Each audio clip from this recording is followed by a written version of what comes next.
Eu vou pôr para gravar já que está no começo de novo. Aí, ó, estamos gravando aí. Quem perdeu a introdução, perdeu, né? Vamos direto pro métodos aí. Quem vai assistir depois perdeu a introdução. Que pena. Faz parte. Então vamos lá. Então é um ensaio clínico randomizado. Como a gente já está acostumado, né? Com uma distribuição de 1 para 1. O paciente era cegado, né? O paciente não sabia que tipo de intervenção ele ia ser submetido. Essas questões, assim, provavelmente na próxima reunião a gente vai trazer alguma coisa nesse sentido, assim, de formas de estudo e alguma coisa nesse sentido. Vamos ver, talvez. Os critérios de participação. Pessoas de 18 a 45 anos de idade que tiveram ruptura do LCA. Essas pessoas tinham que ter a ruptura, né, do LCA unilateral pela primeira vez, né, não ter sido uma re-ruptura, ou uma ruptura, né, dos dois joelhos ao mesmo tempo. Não é muito comum, mas pode acontecer. O tempo da cirurgia, o tempo da lesão era de 4 semanas até 6 meses. Então você vê, nota aí que é um intervalo assim importante, né? De 4 semanas, de 1 mês, né? Para a gente usar o mesmo balizador ali, de 1 mês a 6 meses, né? Então é um intervalo importante, grande, né? E essa ruptura, né? Ela tem que ter sido uma ruptura um pouco mais tranquilo, né? Então sem muito inchaço, sem dor, sem inflamação, né? Que o indivíduo já tenha uma recuperação assim dessa fase aguda, né? E que também não tenha tido uma ruptura do ligamento posterior, do ligamento colateral lateral, né? E uma lesão pequena, né? Do ligamento colateral medial, que muitas vezes está relacionado, né? Mas tem que ser uma ruptura, né? Uma lesão menor nesse ligamento medial colateral. Tá, o critério de exclusão, né, além de todos aqueles que eles colocam aqui, que eles repetem, o IMC, né, eles evitam pegar pessoas com IMC abaixo de 18,5 e acima, né, de 35, uma obesidade um pouquinho maior. Eles evitam também pegar pessoas que têm um histórico de trauma no joelho, né, então eventualmente, né, vamos pensar assim, o cara já levou um coice num cavalo lá, né, uma situação Ponta Grossa pode acontecer isso, né, então eles não pegam esse tipo de caso.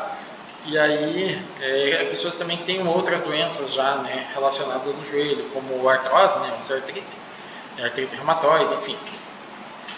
Um estudo lá da China. Tá, vamos lá, como é que foi feita a randomização, né? Aquela tradicional, grupo controle, grupo de reabilitação. O grupo controle recebeu uma rotina convencional, né? Enquanto que o grupo de reabilitação foi submetido a 6 semanas de um protocolo, né?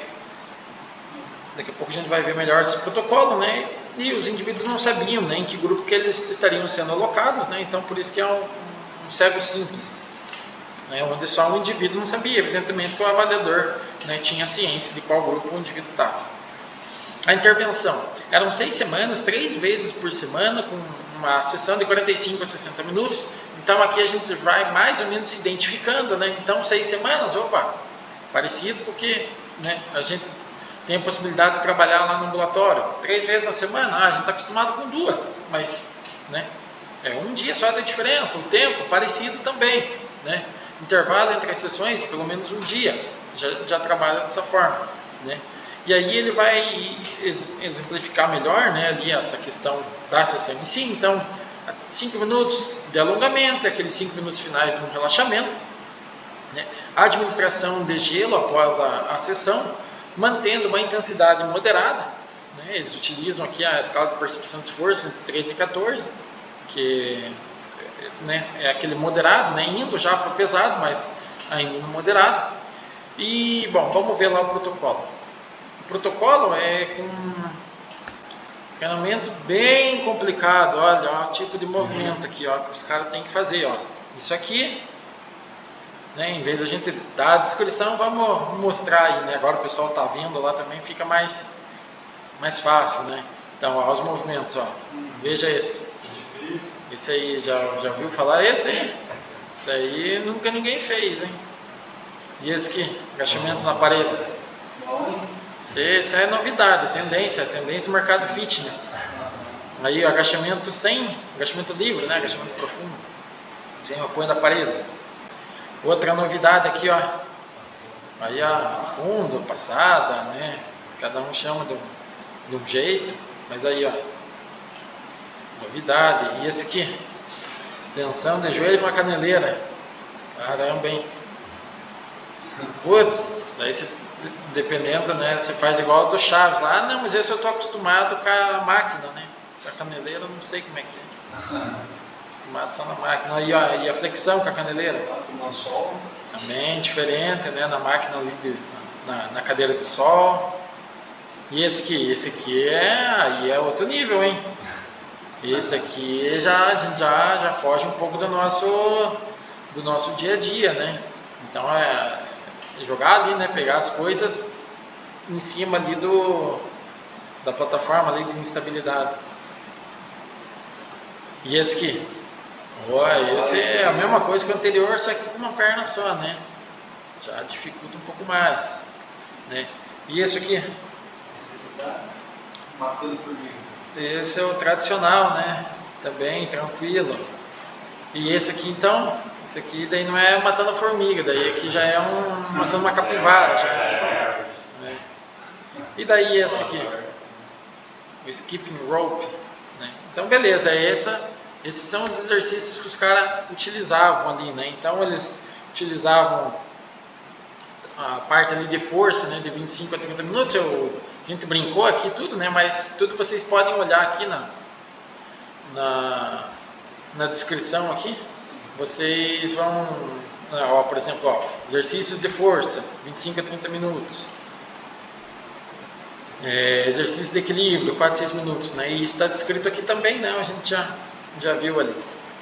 E aí, né, como é que eles utilizavam, né, isso? Então, por exemplo, a amplitude de movimento, né, a extensão e flexão do joelho era feita nas 6 semanas, né? O agachamento na parede era nas 3 iniciais, e depois o agachamento livre e o afundo nas 3 finais, e assim por diante, né? E assim depois vocês dão uma olhada com um pouco mais detalhes aqui, né?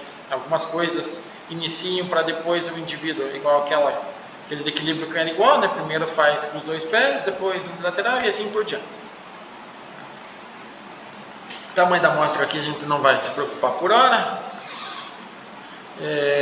Densidade mineral óssea foi avaliada, né, por meio do DEXA, que é o padrão ouro, né? Então você vê que já é um nível de avaliação boa, né? Uma tecnologia nível que a gente está aqui no AME aqui, né? Já é uma tecnologia que parece que nem é o EPG. Você sai lá do hospital, você entra aqui, caramba, outro nível, né? Não tem. Nem no HU, nem no EPG, né? Nem assim, eventualmente poderia ter, né, algum grupo assim, mas também não tem. Mas enfim, né? E aí o DEXA, né, eles fazem a análise, né, e depois eles fazem a análise mais de forma manual, especificamente aqui da região do joelho, né? Então eles dividem, né, uma região, uma porção medial, uma porção lateral, tanto a área do fêmur, né, quanto também a área da tíbia. Aí eles fazem a avaliação de força muscular por meio de um equipamento isocinético também, né, que também não tem, já antecipando, né, que também já demonstra, né, um nível assim de pesquisa também um pouquinho melhor. Então eles usam o uso cinético para avaliar, né, contração excêntrica, concêntrica e excêntrica. Eles utilizam os questionários que são convencionais, daqui a pouco a gente até pode abrir. Vamos abrir já. O IKDC é um questionário bastante simples, né? Fica como sugestão, mas eventualmente também, né, caso vocês estejam pegando bastante pacientes com essa característica lá no ambulatório. Eu peguei a versão em inglês porque foi mais prático, mas tem também uma versão em português. Ele é bem simples, o indivíduo vai preenchendo a escala aqui, ó, 10 perguntas, super rápido e fácil. Eles preencheram também o lixome. Eu já peguei o artigo aqui mesmo para facilitar, e ele é mais simples ainda, e é realizado, né, aqui já está em português. Então o indivíduo, por exemplo, a respeito de mancar, ele vai dizer nunca, leve, periodicamente ou constantemente, né, ou se manca pouco ou manca bastante. Apoio, enfim, né, bem simples também, ambos os questionários aqui bem simples e fáceis de serem avaliados, né, podem ser utilizados, né, também lá na prática atual de vocês. Eles utilizam também a escala de dor. E também a Tegner Active Scale Level é também uma escala para buscar avaliar, né, esse nível de atividade que o indivíduo vai ter. Mas essas duas que eu mostrei, né, são as duas assim que eventualmente pode até ser usado, né, na atividade de vocês. E eles utilizam aqui para fazer o teste de frouxidão do joelho. Esse equipamento aqui, ele vai fazer de uma forma bastante semelhante ao teste de gaveta, né, que é o teste clínico que é utilizado para identificar, né, esse tipo de lesão. E isso é uma máquina que faz. Depois a gente pode até pesquisar aqui, não vou tirar aqui porque eu acho que vai cagar na gravação de novo. Então, depois que a gente terminar ali, a gente pode abrir ali. É um sistema bem interessante, mas faz, né, de uma forma um pouco mais tecnológica, né, o que o teste de gaveta faz de uma forma mais básica, né, de uma forma mais clínica. A gente vai habilitado para esse teste, não? É que geralmente a gente não vai precisar, né, porque o indivíduo já vai chegar, né, com o diagnóstico, né? Então, mas por exemplo, é interessante você saber, eventualmente, né, o que aconteceu comigo, né? Até nem sei se você já conhece, eu rompi o tendão de Aquiles jogando bola. Então, assim, o fato de eu saber, né, de ter assim um mínimo de conhecimento, né, me auxiliou nesse momento. Por quê? Porque quando eu rompi, eu sabia que eu tinha rompido. Então eu rompi, né, eu caí, escutei o barulho e tal. Então, do momento que eu, né, senti a lesão, eu só voltei a pisar depois de eu ter feito a cirurgia. Então eu já sabia que quanto mais eu pisasse, mais eu estaria me prejudicando, mais estaria forçando, recuando, né, que o tendão, né, mais ele vai subindo lá, né, na direção da panturrilha. Ele já dá o chicote, já sobe, né? Quanto mais se sobe, maior fica, né, o procedimento.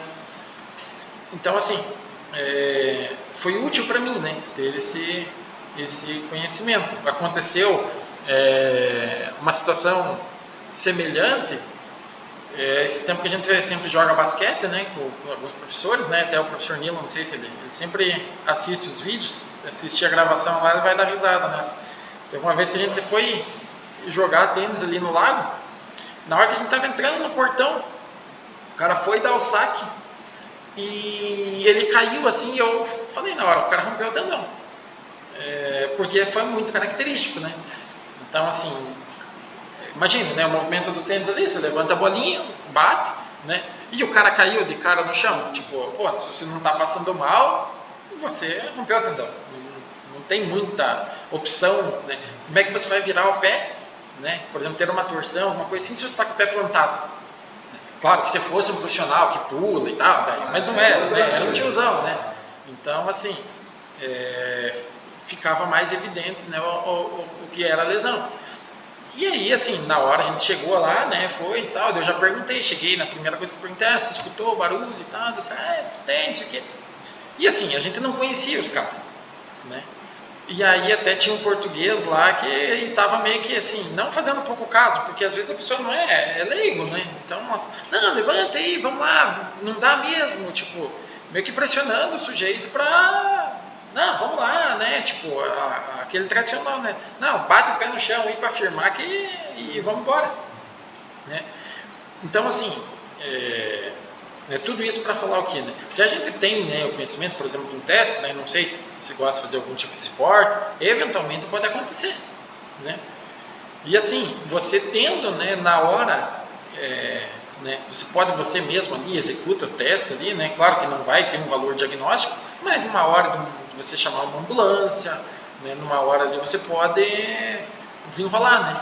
Você pode, por exemplo, né, conseguir um atendimento de emergência para o cara. Porque o cara, numa lesão dele, ele vai sair, sai parado ali, mas não necessariamente o cara vai buscar um internamento, alguma coisa assim, né, buscar um exame na hora, né?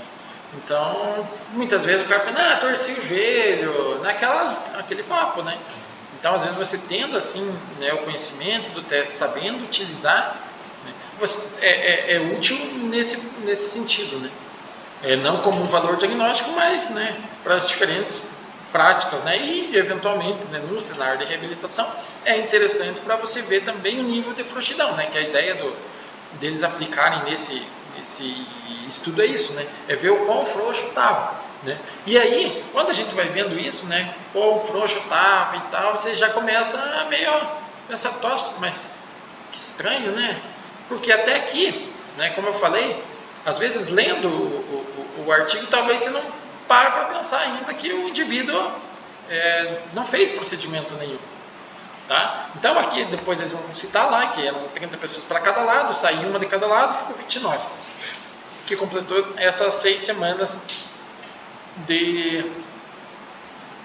reabilitação, de tratamento, de pré-habilitação, que seria nesse caso, né? Sem diferenças no baseline. Então aqui, só vamos aproveitar que está aqui do lado já, um ponto importante aqui, né, essa diferença grande, ó, a média de tempo da ruptura até o início, né, da atividade foi de, bem dizer, 2 meses, né, 60 dias para um lado, 50 dias para o outro, para o lado do exercício, com um desvio padrão correspondente de 50 e 45. Então, assim, teve gente que começou lá nas 4 semanas mesmo, né, num mês, e teve gente que foi com quase os 6 meses. Então, acaba sendo uma amplitude muito grande, né? Mas enfim. Aí, deixa eu achar aqui, que daí a gente vai direto para as tabelas.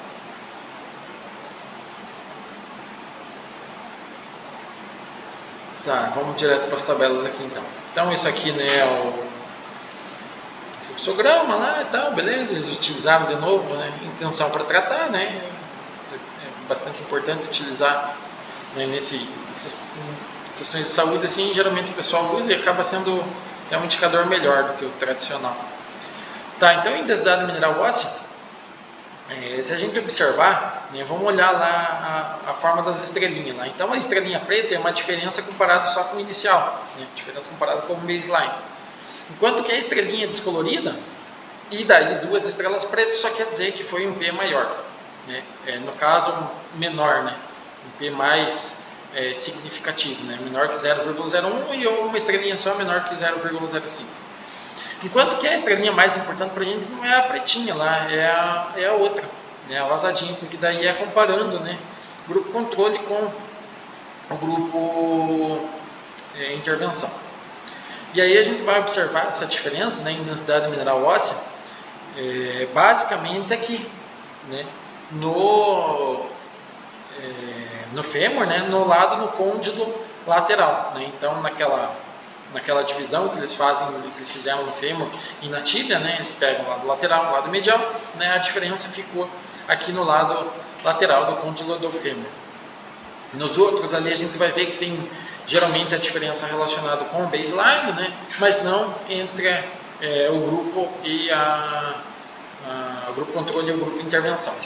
No isocinético, né, então aqui é um dado interessante, né, por quê? Porque, como eu sempre falo, embora a gente, né, trabalhe com o exercício, a gente está na área da saúde, então assim, a gente trabalhar e ter um ganho de força para o indivíduo é bom, mas teoricamente é natural, é o esperado, é até talvez o mais óbvio, né? Agora a gente tendo um ganho de densidade mineral óssea, que já é um dado um pouco mais, vamos dizer assim, um dado um pouco mais clínico, mais, entre aspas, inesperado, né? Embora a gente tenha essa noção de densidade mineral óssea após, né, um treinamento resistido, treinamento de uma maneira geral, né, mas ainda assim acaba, nesse caso aqui, sendo um dado bem importante. Daqui a pouco a gente vai ver na discussão por quê. Aí no isocinético, né, então em força de membro, né, no membro afetado ali, né, a gente vai ver que tem um ganho tanto em força concêntrica quanto em força excêntrica, né? Então aqui em força de extensão, né, a gente vai ver uma diferença entre os grupos. Já em força de flexão a gente não vê, né? Então esse efeito aqui comparado uma intervenção e outra. E daí também no equilíbrio, né, na razão de o bíceps femoral com o quadríceps também não teve na força concêntrica.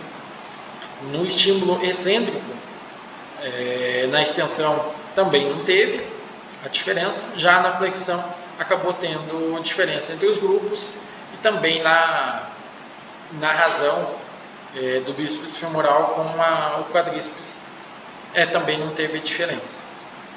Então a gente vai ver aqui que teve um ganho, né, de força, principalmente uma força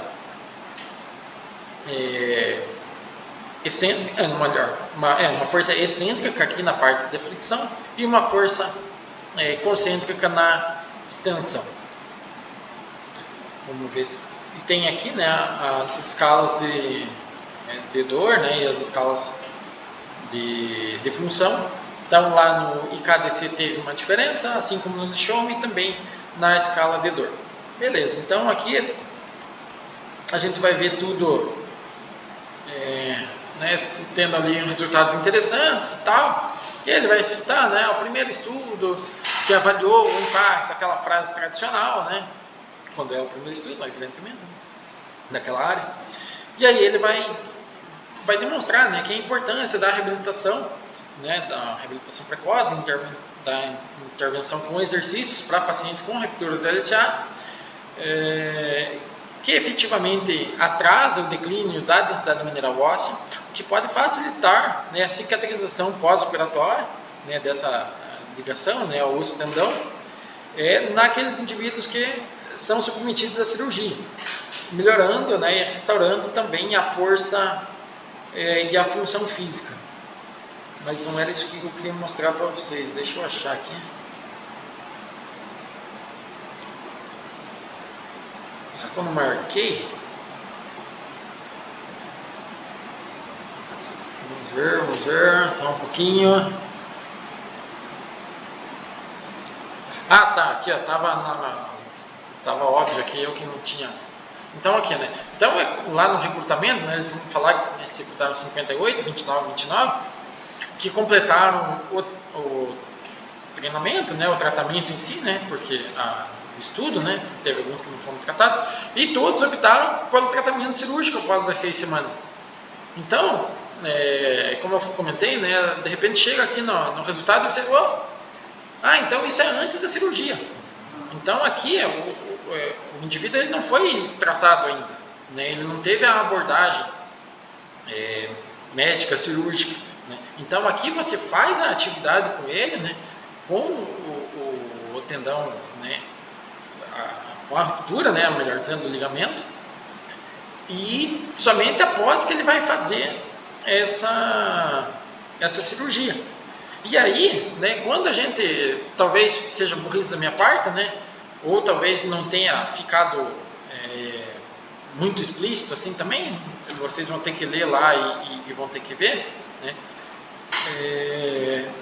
Mas aí parece que vai fazer mais sentido, né, todo o propósito do estudo e tal, né, eles avaliarem a densidade mineral óssea, eles avaliarem, né, essa força e função. Por quê? Porque se a gente fosse usar, né, todo esse conhecimento para depois da cirurgia, a gente vai falar, tá, mas é natural o cara fazer uma reabilitação desse tipo, né, depois da cirurgia. Você vai falar, tá, mas qual que é a novidade disso? Né? Não tem nada assim muito especial. Né? Mas nesse caso, né, é antes da cirurgia. Então o pessoal, tem gente que gosta de usar esse termo, eu acho que fica meio esquisito, né? Pré-habilitação.